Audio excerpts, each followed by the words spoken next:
Olá pessoal, vamos fazer esse vídeo para orientar quanto à contabilização das transações da folha de pagamento, né? Então vamos lá, vamos fazer essa. Então as folhas de pagamento, tipo da operação que vocês vão verificar se nós teremos inicialmente uma certa trabalheira para parametrizar toda a parte do módulo de folha de pagamento. Feito isso, a questão dos cálculos de folha, da geração de relatórios, vocês verão que serão relativamente simples, mas uma vez acabado, precisaremos contabilizar no módulo da folha no módulo contábil toda a transação da folha de pagamento, né? Então, a folha de pagamento, ou seja, a contabilização, ela deve ser feita de modo a respeitar o regime de competência mensal, ou seja, mesmo que você pague sua folha até o quinto dia útil do mês subsequente, como é previsto em lei, a contabilização da folha deverá obedecer ao regime de competência, ou seja, a folha de janeiro contabiliza-se em janeiro, mesmo que o pagamento venha a ser feito no mês seguinte, né, até o quinto dia, conforme previsto na legislação. Então, exatamente, já falando, então, sobre essas folhas, nós temos, além do salário em si, os encargos sociais. Então, temos o encargo patronal, que é o INSS, temos o seguro de acidente de trabalho, temos os terceiros.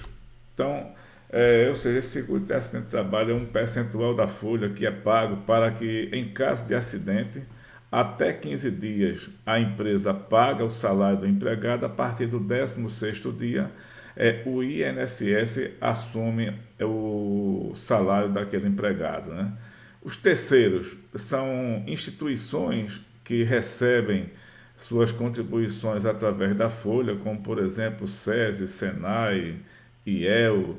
Então, ou seja, no caso o SESI é o Serviço Social da Indústria, a parte da saúde de quem trabalha na indústria.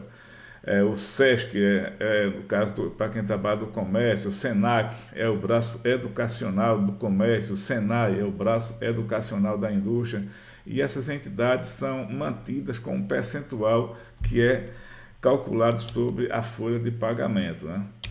Então, em geral, assim, você tem baseado na remuneração, é recolhido 20% do valor, que é exatamente a parte da empresa, ou seja, que ela paga para a formação da aposentadoria do fundo previdenciário daquele cada trabalhador. E, além desses 20%, é aplicado a alíquota de seguro de acidente de trabalho, que em geral tem grau leve, que é 1%, médio 2% e grave 3%. Existe um fator desse seguro que, dependendo se você trabalha no escritório, tem um risco, no escritório de contabilidade, por exemplo. Se você trabalha com eletricidade de alta tensão, ou seja, 13 mil volts, você remendando aqueles fios de alta tensão em cima daquelas torres, o seu risco é bem maior. E nesse caso, há um fator de agravamento desse percentual que poderá passar desses 3%, né? Então, mas isso aí a gente vai ver em cada caso, no exemplo que nós vamos trabalhar aqui, nós vamos trabalhar com o grau de 2%, que é o seguro de acidente de trabalho. Então, se eu tenho R$ 2.900 de folha de pagamento, então eu pagaria 1% de seguro de acidente de trabalho. Então, os terceiros é o SENAC, SESC, SESI, SEBRAE, Salário Educação, INCRA, enfim, cada atividade vai ter sua cesta de instituições que receberão. Para fim de contabilização, não importa para quem será a destinação. Nós vamos reconhecer esse 5,8, pode ser um pouco mais, um pouco menos, mas na nossa atividade será 5,8 que nós vamos reconhecer na contabilidade. Então você vai pegar a base da folha de pagamento e aplicar esse 5,8, né? Então, supondo que seja os 2.900, nós teríamos 168,20 de terceiros. Além do INSS, nós temos também o Fundo de Garantia por Tempo de Serviço. Ele é calculado com base numa alíquota aplicada sobre a folha de pagamento, que no caso é 8%. Então, isso aí é como se fosse uma poupança que é feita em nome do trabalhador e você já vai reconhecendo também na contabilidade como despesa, e todo mês é calculado sobre a folha de pagamento 8% e é recolhido no mês subsequente. Então, pega-se o valor do salário base, com os demais rendimentos, horas extras, gratificações, e aplica-se 8%, é o nosso FGTS, que é o Fundo de Garantia por Tempo de Serviço. Temos a contribuição sindical, que é outro encargo que cabe, na verdade, à empresa. A empresa apenas desconta do empregado e repassa para o sindicato. Essa contribuição era uma vez por ano. Houve mudança alguns anos atrás que deixou de ser obrigatória, o empregado paga se quiser, mas atualmente, né, estamos no ano 2023, já começa a discutir a volta dessa contribuição, né? Então, ou seja, o que antes era tipo quase que um imposto que cada empregado pagava um dia de trabalho por ano ao seu sindicato, hoje paga quem quer, mas está sendo discutido para voltar a ser, né? Voltar a ser obrigatório. Férias. Todo empregado ele tem direito a cada ano de trabalho, a cada 12 meses, a um período aquisitivo, né, de um mês, ou melhor, a um mês de férias. Então, ou seja, esse mês de férias, ele é calculado mensalmente, ou seja, a cada mês que ele trabalha, ele tem direito a um dozeavo desse mês que ele vai passar sem trabalhar, acrescido de um terço. Então, veja só, então você vai ter que na contabilidade, embora que a empresa pague apenas uma vez por ano esse período de férias, esse mês que o empregado fica sem trabalhar, a cada mês de trabalho nós deveremos reconhecer um dozeavo da remuneração desse empregado, acrescido de um terço como despesa da empresa, despesa ou custo de produção se o empregado for do setor produtivo. Então, na verdade, assim, existe o que a gente chama de período aquisitivo, que é os 12 meses primeiros que o empregado está trabalhando na empresa, e nos 12 meses seguintes é o chamado período concessivo, que a empresa vai pagar essas férias ao empregado, né? Então, período aquisitivo, ele adquire o direito. E a cada mês que ele trabalha, reconhecemos na contabilidade um dozeavo acrescido de um terço e mais os respectivos encargos que incidem, como INSS e FGTS, né? Dando continuidade, ou seja, sobre essa remuneração, como já falamos, é constitucionalmente garantido, né? Acrescido de um terço, isso está desde a Constituição Brasileira de 1988. Então, os empregados adquirem o direito às férias a cada período de 12 meses, período aquisitivo, como já falamos, e esse período ele não é interrompido no mês que o empregado sai de férias, ou seja, ele está em casa de férias, mas naquele mês ele também faz jus a um dozeavo de férias que vai gozar no ano subsequente, né? Existe também a figura do abono pecuniário de férias, que essa é a expressão técnica para a possibilidade que existe do empregado negociar com a empresa no máximo um terço do período aquisitivo, ou seja, ele fica de férias 20 dias, ele poderá negociar com a empresa 10 dias. Isso é o que chama de abono pecuniário, ou seja, ele vai ganhar caso ele trabalhe, né? Então, ou seja, tanto ele pode endireitar os 30 dias, mais os 10 dias que ele trabalha, esse abono pecuniário é um direito adquirido. No nosso trabalho, nós não teremos esse tipo de provento, né? Mas ele, de fato, ele existe. O 13º salário, ou gratificação natalina, né? Também é muito parecido, só que cada empregado recebe um salário extra em duas parcelas, onde a primeira deve ser pago até o dia útil de novembro e a segunda até o dia 20 de dezembro. Há quem fale que matematicamente esse 13º, ele é os dias que você trabalha a mais. Caso nós recebêssemos o salário por semana, nós receberíamos 52 semanas durante o ano. Em média, um mês tem 4 semanas. Só que alguns meses têm 31 dias, outros 30, outros 28 ou 29. Se nós pegarmos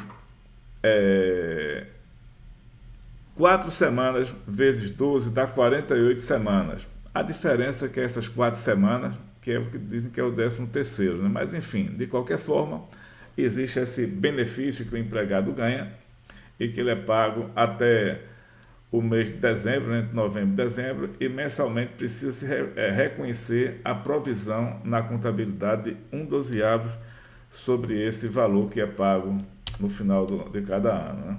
Então, deve guardar certa proporcionalidade com o tempo de trabalho e a legislação determina, estamos já falando, 30 de novembro e 20 de dezembro como pagamento. Quando for calcular esse 13º, vocês verão que alguns proventos ele é calculado inicialmente sobre o salário, mas caso a empresa, o empregado tenha feito jus a horas extras, por exemplo, deverá ser acrescido à base de cálculo desse 13º a média das horas extras que ele tiver feito durante o ano.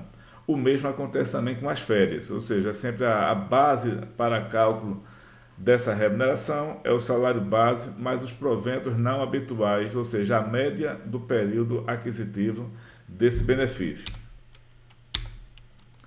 Então, na folha, nós teremos os proventos, teremos os descontos, proventos, salários, hora extras, gratificações, salário de família, descontos, por exemplo, INSS, FGTS, faltas e atrasos, suspensão alimentícia, os encargos sociais, como INSS, FGTS, benefícios, por exemplo, vale transporte, vale alimentação, plano de saúde, caso a empresa tenha, as provisões de férias, ou seja, você mesmo não pagando mensalmente, você reconhece mensalmente essa provisão na contabilidade em obediência ao regime de competência, provisão do 13º salário, que do mesmo jeito da férias, você embora pague ao final de cada ano, você vai reconhecendo mês a mês essa provisão.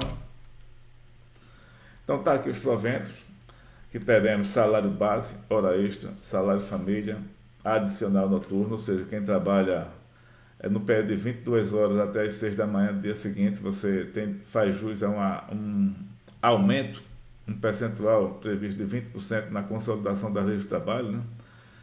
Gratificação, DSR variável, que isso aí é o descanso semanal remunerado variável, que isso aí nós, sempre que pagamos o hora extra, você precisa pagar esse DSR variável. Basicamente, isso aí é fruto de como é feita nossa remuneração, né? Nós trabalhamos 220 horas por mês, isso de acordo com a legislação, só que na realidade você não trabalha 220 horas por mês. Nós só trabalhamos em média 176 horas, são 44 horas por semana, multiplicado por 4, dá em média 176 horas. Então, quando a gente recebe nosso salário, ele diz que é 220. Essa diferença entre 176 horas e 220 é o que a gente chama de descanso semanal remunerado. Então, se no salário você tem esse DSR, quando você faz hora extra também deve ser calculado, deve ser impactado esse DSR sobre essas horas extras que você venha a ter, né? Então, os descontos temos INSS da parte do empregado, imposto de renda do empregado, vale transporte que o empregado tem direito, só que ele paga até 6% de seu salário, a diferença a empresa paga, contribuição sindical, caso haja esse desconto, cesta básica, muitas vezes é muito comum a empresa conceder uma cesta básica e cobra um percentual daquele valor daquela cesta básica do empregado, né? E vale alimentação também é a mesma coisa, a empresa distribui o vale, mas desconta um percentual do empregado. INSS, nós sempre teremos a parte do empregado, que é um desconto, e a parte da empresa, que vai ser os 20%, que já comentamos anteriormente, os 2% é assento do trabalho e, em média, os 5,8% das contribuições para terceiros, né? Benefícios, cada empresa tem os seus, né? Então, cesta básica, ciência médica, vale alimentação, às vezes tem plano de saúde, então plano odontológico, enfim, cada empresa tem seu pacote de benefícios que são negociados muitas vezes entre o sindicato, entre os empregados e a própria empresa, né? As provisões de férias 13º e sobre as respectivas provisões também o INSS e o FGTS, que quando você vai pagar as férias você tem que recolher esses encargos sociais, então mensalmente quando a gente for calculando essas provisões já vamos também reconhecendo os encargos sociais.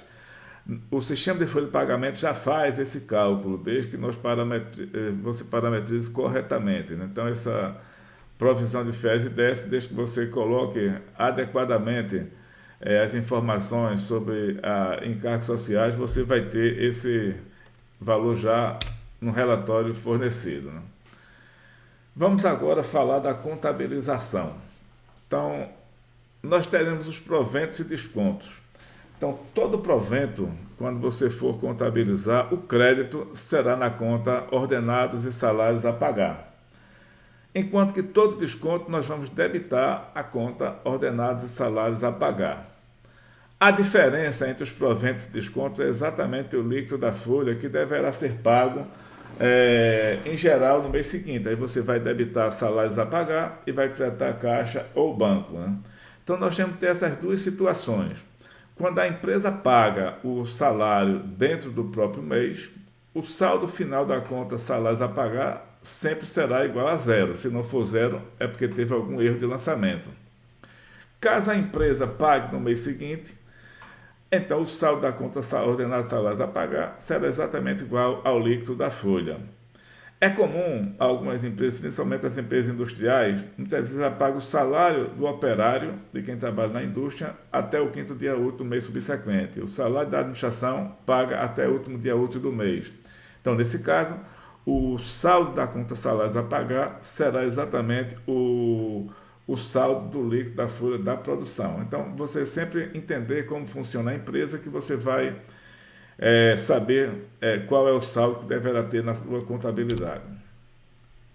Então, temos aqui, pessoal, no caso dos proventos, já vimos que todo provento será contabilizado a crédito da conta ordenados e salários a pagar. Então, se eu vou creditar ordenados e salários a pagar, eu já sei que o crédito não vou errar, eu vou saber, em função da natureza de cada provento, qual a sua contrapartida. Então, no caso de salário, o salário é uma despesa. Se o empregado for do setor produtivo, ele vai para o custo de produção. Se for do setor da administração, da contabilidade, vai para a despesa administrativa. Então, vai ser despesa com salário e creditar salários a pagar. Hora extra, a mesma coisa, é um provento, eu vou creditar salários a pagar e vou debitar despesa. A empresa, se quiser ter essa despesa controlada, despesa com hora extra, como também pode ser também despesa com salário, caso queira, mas se quiser ter detalhadamente, despesa com hora extra, crédito de salários a pagar. O salário família, a empresa simplesmente paga, mas ela desconta do INSS que vai ser pago da guia. Então, você debitaria uma conta de ativo, salário família a recuperar e creditaria salários a pagar por ser um provento. E no mesmo momento eu vou debitar INSS a recolher e creditar essa conta salário família a recuperar. Poderia também já fazer direto, debitar INSS a recolher e creditar salários a pagar. Eu diria que fica a critério de cada um. No entanto, para efeito de controle, para efeito de atendimento em eventuais fiscalizações, recomenda-se que a gente transite por essa conta do ativo de salário família a recuperar. O adicional noturno, sendo uma remuneração, também vou debitar despesa com adicional noturno, despesa com salário, caso queira usar a mesma conta, e creditar salários a pagar. Gratificação também, despesa com gratificação e creditar salários a pagar. DSR variável, despesa com DSR variável, despesa com salário, despesa e creditar salários a pagar. Vocês vejam que todo provento, sem exceção, o crédito foi na conta ordenada de salários a pagar. Então a gente não pode errar o crédito, pode até errar porventura, se enganar no débito, mas o crédito sempre será ordenado de salários a pagar sem nenhuma exceção. Já o desconto, eu vou sempre debitar ordenado de salários a pagar. Então, o INSS descontado do empregado, nós vamos debitar ordenado de salários a pagar e creditar INSS a recolher, já que é descontado do empregado e é assumida a obrigação de repassar para o INSS.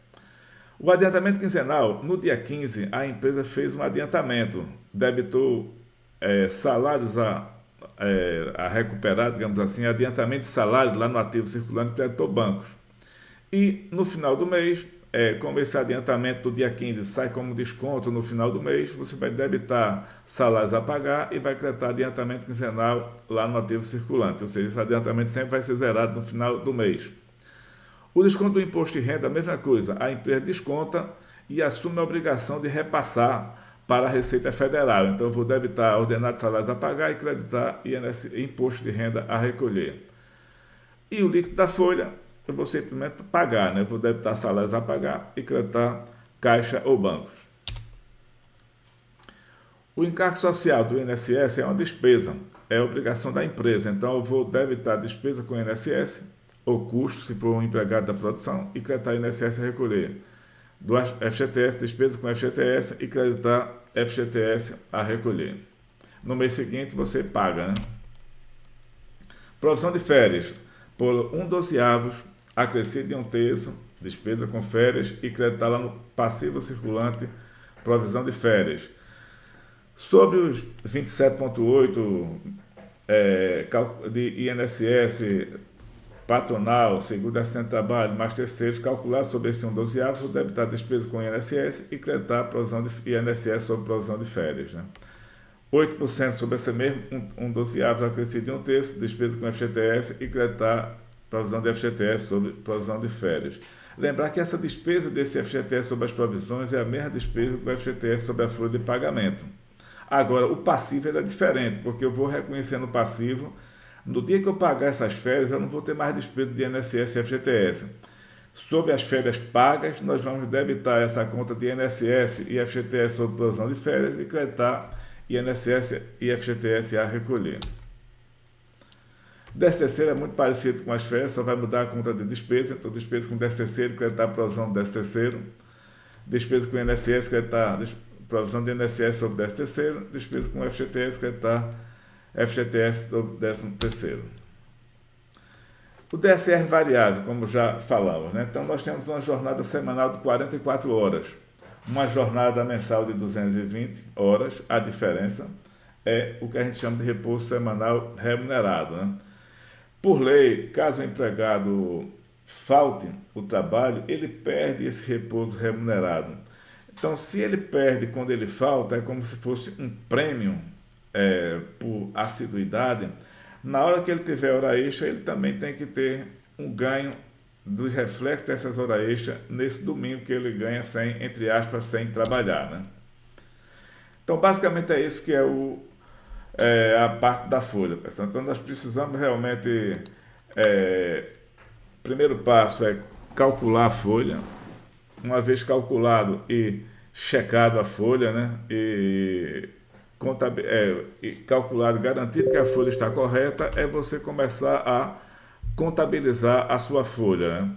Então, isso aí nós vamos, exatamente os próximos passos que nós vamos fazer até agora. Então, bom trabalho a todos e até a próxima.